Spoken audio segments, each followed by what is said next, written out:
Welcome to this episode of the Leading Well podcast, hosted by Zach and Bowden.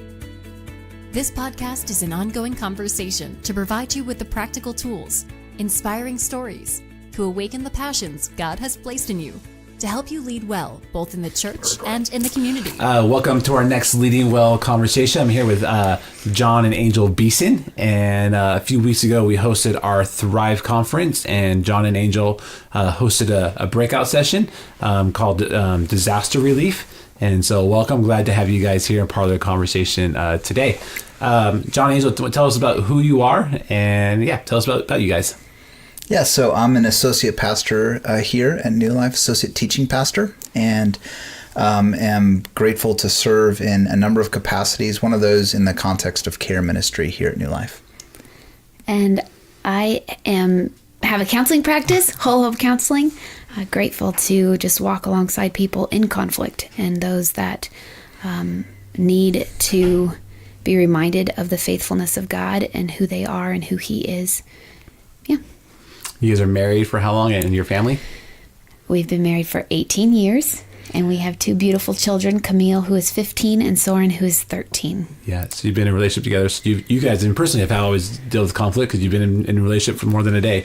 So yes, that's how it works, right? We have literally grown up together. And so, but it's true. Whenever you're in a relationship with other people, conflict is going to come. Yeah. Those disaster moments where you're like, oh no, what's going to happen now? And so I appreciate your guys' willingness to share and walk through this process. Why is it significant to you, and why is it important for us to talk about this topic?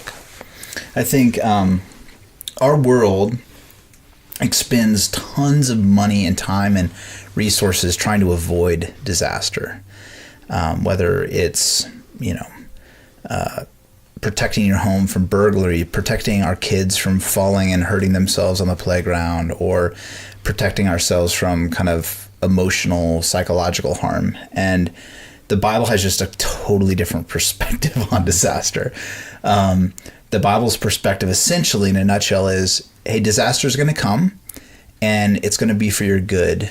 And so you need to prepare yourself for that. And so we have a heart to kind of, in a sense, kind of challenge those cultural norms, but then prepare people for what does it look like when disaster comes? Because it's going to come for every single one of it. It's going to come. And so I think that's both as a pastor, as a counselor, as parents, as husband and wife, every one of those realms just is tons of disaster potential in it. What about you, Angel? Yeah, I would say that one of the greatest tragedies is any human being who has become so comfortable with their life that they have avoided God because of that. And God did not save us so that we could live in safe Christian, perfect little bubbles. And it is important for us to know and value how God has already gone before us in the conflict, and how He calls us to walk through that conflict, and He tells us to expect it, and He uses suffering for our sanctification, and that is the reality. And so as a couple who has walked through deep conflict and who engages conflict intentionally with other people regularly, it's to get to a place to where you can see conflict as an invitation from the Lord is actually a really freeing thing. Yeah. And and it's also important to talk through and understand the lies that we are quick to believe in conflict. One of the biggest tragedies that you hear people say is the belief that they walk through their conflict alone. And that the fear of aloneness, the way that they excuse or think that their conflict is not that big of a deal, so they can get through it, or they're afraid of judgment from other people, or their conflict is such a big deal that they can't bring it to somebody else because who else would understand what this is? Or the pride that stops them, that says, like, I don't want to be that person that says I need help. Because of X, Y, and Z. And that's not allowing the gospel to come and have its transformative power in your life. It's interesting in our conversation, we'll get here in a second, but I think so often if you've been in the church for a long time, and you might say in the church, and like if you've been involved in a group or serving somewhere, that you have a family around you, hopefully that there's a good community of people around you. Sometimes we forget what it feels like not to be in community in some capacity. And when people come to church, so often people are one hard thing away in their life from walking away from God and walking away from church.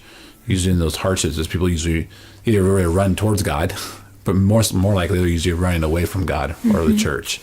And so I think even for the context of our conversation and what we're walking through, what does it look like to be a group or a team or even just an individual that's willing to step into conflict or step into people's disasters? Not necessarily always conflict, it's just life gets hard. What does it look like to be a person who's willing, who doesn't avoid it, or who has a heart to step into people's lives when disaster happens? Yeah. First, like you said, recognizing that all sorts of disasters will strike. There's all sorts of marriage, parenting, job, health, depression, divorce, you name it, financial issues. And yeah, to have a desire that desires to live transparently before God and before those that you know, I think is a huge key.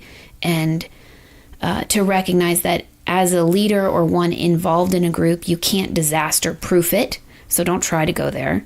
But you can disaster prepare your group. You can set an example. I think as a couple who leads a group, and one who has walked through conflict on multiple different levels, transparency is huge. And so we set the culture, we set the tone for our group in that way, that we want to be a reflection of that. And that's not forced upon us, that's a choice. And so actually I would say that's an invitation to somebody who is just part of a group, part of a church, or a leader in it, but to make the choice for yourself to be transparent, because you're not going to get anywhere putting on a mask, living a lie.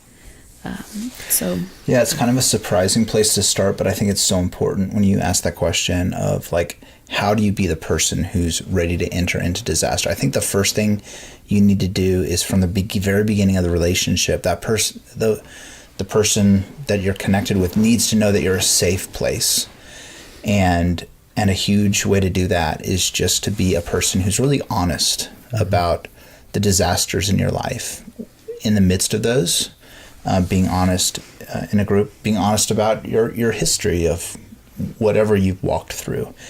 And I think that creates an environment where you become a safe person, where those conversations can happen for you. And then it's just cultivating a heart for people. It's recognizing, so my circle of care is not infinite, but God has called me to a certain number of people that I need to be a first responder in their life. And just making that clear and being ready when those moments come, pressing in when the questions come up. There are those moments that happen in conversation. There are those moments that happen in a group where somebody kind of gives you half of something. And are you going to be the leader who pushes in, who presses for openness and transparency? Are you going to sort of skim by it because we don't want to get messy here? All of those small moments make a big difference. And leader or not leader, as one who's just say in the group not leading, the invitation to learn to ask questions, to become a master question asker, if I can say that, is such a powerful thing, because we're called to listen well, and we can't speak into anything. We can't help anyone if we don't know them. We can't know unless we ask. At the same time, it also requires that individual being willing to open up their heart. me hit pause on that for you, Angel, and come back to that statement you said a second ago. But I think a few things I'm hearing you guys say is, if I was to reflect back to you, what does it mean to be kind of have a heart to care for people? One, you got to put people first. Like, it's easy in our lives, and I'm guilty of this just every day. Like, I have things to do, and it's easier just to get through my stuff rather than stop and actually listen or ask questions or care. And so it's easy. We need to slow down. We need to slow down on what we think is important and actually do the things that's most important, which is actually relationships. I heard you guys share the importance of just being honest and transparent and being vulnerable and be willing to share your own stuff. You can't expect someone else to share unless you're willing to share as well.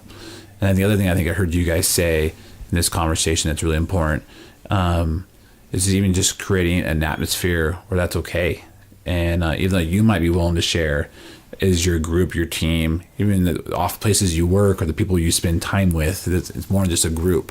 Like, we love God and we love messes, and we expect those things to happen because none of our lives are ever perfect. And it's a conversation about disaster. Usually those things come in the worst times of our life. Yeah. And so are we willing to listen and be okay and have those conversations? But Angel, you were just talking about listening and the importance of listening. And part of that is we could have the right heart, we can have the right desire, but sometimes we just miss it. And so what does it look like to hear people talk about, like, oh, they're saying something, but they're really doing is asking for help, but they're not going out going like, help me, I need help. But there are other ways they might be asking for help. What are some ways to listen well to people when there might be disaster in life that we don't know about? Yeah, I would say a couple things. One, pay attention. When you ask one question, I guarantee you that answer is going to beget another question. Every question begets another question. And so if you're listening well, you can go deeper. And even with a simple thing of I'm nervous or I'm anxious or I'm afraid, like, the heart is speaking something in that. The heart is responding to something in that. And so I think what we tend to do is we tend to see a problem. We tend to hear a problem. And as one who is walking with that person, we want to help fix the problem.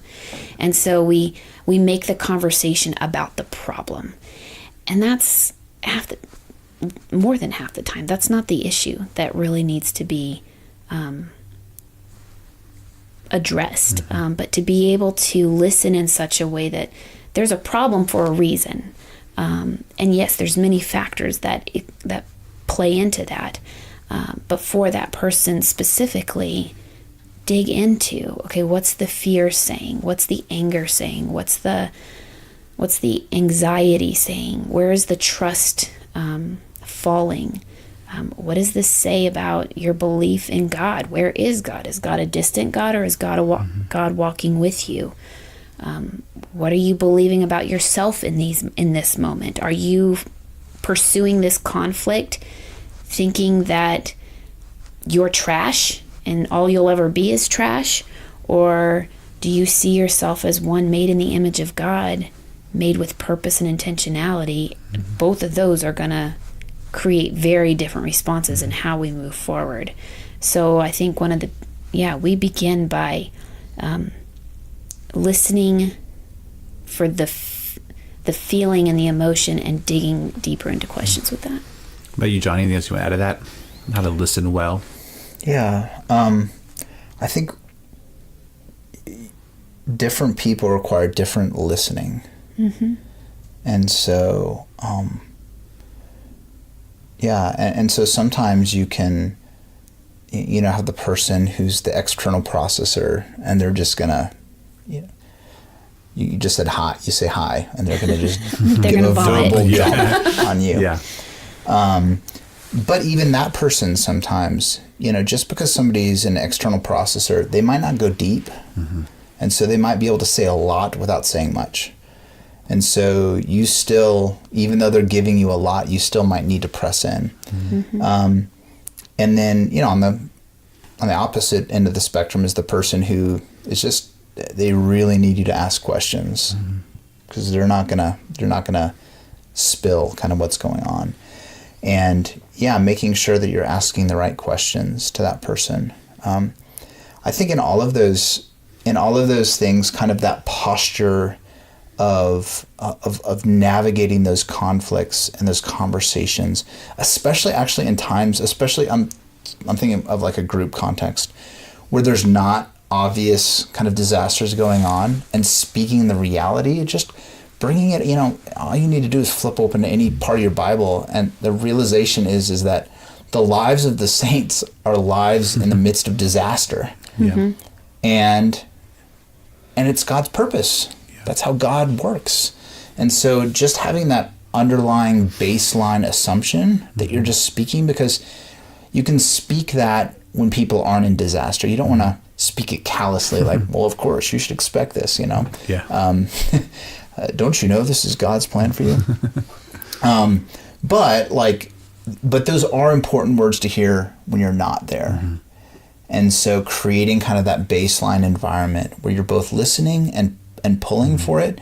You don't want to obviously one of the ways in which we, for some reason in Christian circles, this is like a classic way in which we kind of manage disaster in our lives, is that we're always, you get to the classic small group prayer time and it's about the disasters in the lives of those around you and nothing about yourself. Mm-hmm. And so part of, I think, what Angel's saying is so important, especially in a Christian context, if I think we're honest, is really pressing in. And, not that you want somebody to create a disaster in their life, but having that space where, so your aunt's cancer is more serious for her, obviously, but that doesn't mean you should bury the marriage problem and tension that's going on, or the struggle you have with your kids right now. Like, this needs to be a place where actually, we love your aunt, but we don't know your aunt. So we actually care more about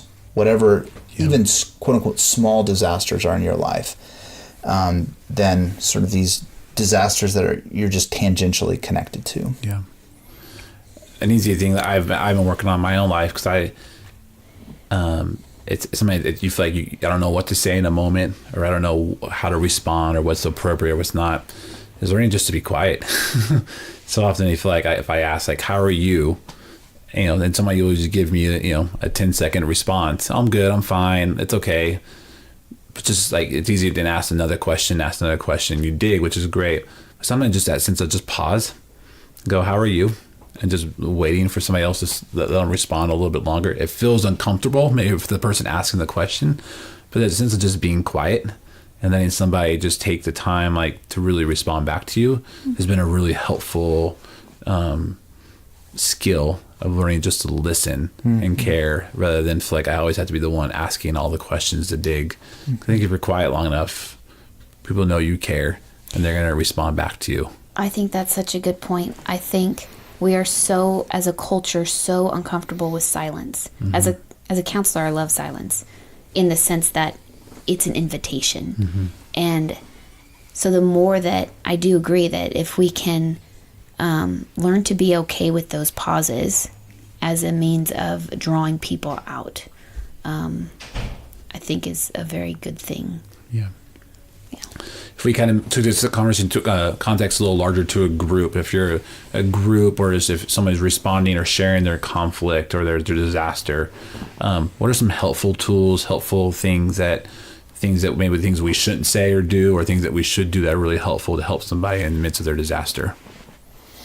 Yeah, I think that the first thing, and this, so for task-oriented people, this is a hard one, but allow for your group to be derailed.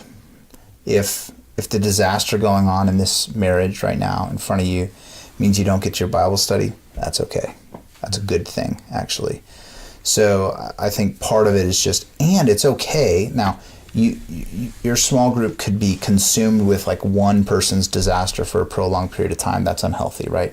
But it's okay that one person can become your focus. And so provide the kind of direction in that. I think the other thing is just providing that wraparound support. So it's not just in the context of the group, but it's follow-up texts or whatever, provide meals or whatever the context requires.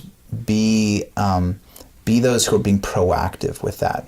One of the first things a person going through crisis will do is just shut down. And so, the last thing to do is to ask, well, I shouldn't say the last thing, but a rather unhelpful thing to do is ask the person, well, how can we help you? Because oftentimes that person has no idea. They don't know, and they're lost. And if they knew how to be helped, they would have asked for it beforehand. And so being willing to put yourself out there and just try to be, to show up, to be present, to be silent, and to be there is a big deal. Are there some simple ways, like you said, bring a meal? Like what are 4 or 5 other ways that are helpful for people to kind of be proactive in somebody's life? Yeah, bring a meal.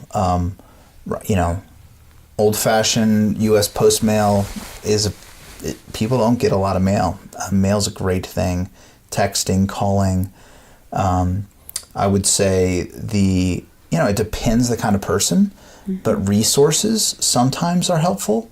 You want to make sure that's something that's received for them. But, whether it's just, you could think, well, they can get on Google, they could look up support groups for this, but they might actually not have the capacity right then to do that. So providing resources, I'm a reader, so I have to be careful, like not dropping a book on somebody, but booklets or an article or something that can be helpful too. The one I think of is just praying for that person. Yes. It's easy to say, I'll pray for you, and we walk away and we might pray for them, but there's just a unique experience when you just take a moment and pray for them right there in the moment. Yes. They experience that prayer is really helpful. I also think adding to that, just in helping them like fill their toolbox, just another way we help is I think a default is in a group setting, if there is a problem, it is addressed for the leaders of the group to fix or to put all their eggs in that basket. And it's a group thing. And so helping the individual with, okay, who is the community around you? Where is your support network? How can I help? How can we help you feel supported and loved and cared for? Like like John said, every person is different, and blessing them and speaking to them looks differently. And so asking that question, like, how do you best feel served? How do you best know you are loved? What does that look like? And working as a collaborative team into that. Yeah. Are the thoughts that are helpful for groups or teams or people as you walk through crisis with other people? Be patient and offer grace. And this isn't your job to fix. It is not in our power to fix conflict and disaster. It's up to the Holy Spirit. And to the degree that you give him the power to do it, you're able to walk alongside the other person with that listening ear, with that silent ear, with that helpful hand, and recognizing, sometimes people just aren't ready to be transparent. And they could go a whole year or multiple years in your group not being transparent. And that's okay. But just to continually remind them that it's a safe place and, they're loved. Yeah, I would agree with that. I think that sometimes you need to bring hope. Because hope is such an important commodity, and it can be the first thing that's lost in disaster. And so I'm not saying, you smile and act like nothing's wrong, or be a hype man for good. You have to be present with them, but you also, you can bring hope sometimes where they don't see it, and you can bring encouragement, and you can see things even that God's doing in their life, and you can point those out. And so bring hope. And I would echo again what you said. The prayer is such a huge thing. Calling somebody, texting them, a prayer over them. I mean, those are meaningful things. Prayer cannot be understated for how important it is. Actually, this is a quick conversation. Angel, you have a counseling degree, and so there's to do lots more extensive training in this. So, like, you could go crazy in the conversation here. But if you were going to say, hey, here's a good resource or a tool if I wanted to grow more my ability or my skill to help people in crisis, is there a resource or something you would recommend to go, hey, this would be helpful for you? That's a good question. My go-to would be CCEF, Christian Counseling Educational Foundation, and you can find their website. And they have you can come to my office and I'll be happy to give you. They have a whole bunch of different pamphlets that are kind of more targeted help, kind of if you're walking through depression, if you're walking through cancer, if you lost a loved one, et cetera, et cetera. That's really helpful, really grace-based, really gospel-focused. And so that's a great place to start. If you want to kind of start with kind of a more of an overview, I'd say David Powlison has a couple of excellent books on it that are also a great place. So I was going to recommend Powlison. Yeah. Angel agrees. There you go. As we wrap this conversation up, any other last thoughts that would be really helpful that you want to share about what does it mean to help people when disaster happens? I would just come back to the biblical perspective, which is disaster is going to happen. Like, if God loves you, that what Hebrews says, and this is just like ridiculous because it's so countercultural, is that God disciplines those he loves. So if God loves you, God's going to use hard things in life to discipline you and to shape you. And that's a great thing. Yeah. Every bit of discipline that comes means he loves you. Mm-hmm. And so shaping a heart in your own life, it starts personally, right? Mm-hmm. And then it grows out from there of really believing that when disaster comes, it is the very best thing that can happen to you at that moment. Mm-hmm. And that's a great encouragement. Yeah. About you, Angel? Yeah. One of the biggest lessons that was just so helpful that God showed me personally, as he is transforming us to look more and more like him, is that when we enter into conflict, it's not a death sentence. We're not dying. God's rooting us deep. It feels like we're dying though sometimes. It feels like we're dying. I know, but we're not. And to just trust that the one who has made you desires and has already set before you crazy victories that he wants to accomplish through you for his kingdom. Mm. And in order for those victories to come to fruition, a lot of times he's got to work out the junk, and a lot of times that comes through suffering.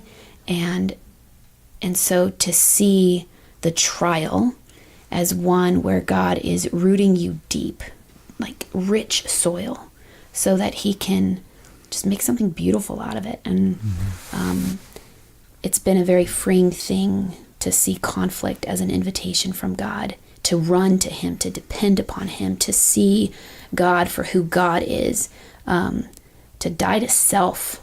It is we all need to die to self every single day, and more every single day. And so God's just kind in that way. Yeah.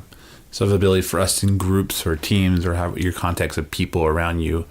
Yeah, also God's doing that in your own life, but then God's doing that in other people's lives. Mm-hmm. And so when those things happen, when disaster happens, and it usually happens at the worst time for us or for others, but to see that that's God's work in our life, and God's work to see that in somebody else's life, and then to be able to play a part of that story in their lives, and to be able to step into that with love and care and hope, as you said, John, is significant. And so that's why we have a conversation like this, and that's why we provide resources to help you, because disaster is going to come. It's going to happen in your life. It's going to happen in people's lives around you. And so how we respond is so significant. And so grateful for you guys and your willingness just to share your insight and your wisdom, and then to help others walk into their disaster as well. So that's this week's Leading Well conversation. Thanks, Zach. Thanks, Zach. Thank you for listening to the Leading Well podcast. Let us know your thoughts by leaving your review. Be sure to subscribe and share these episodes through iTunes, Google Play, and Podbean. You can also connect with us on Facebook and Instagram. Until next time, continue to look for ways to unleash your leadership potential to make a difference.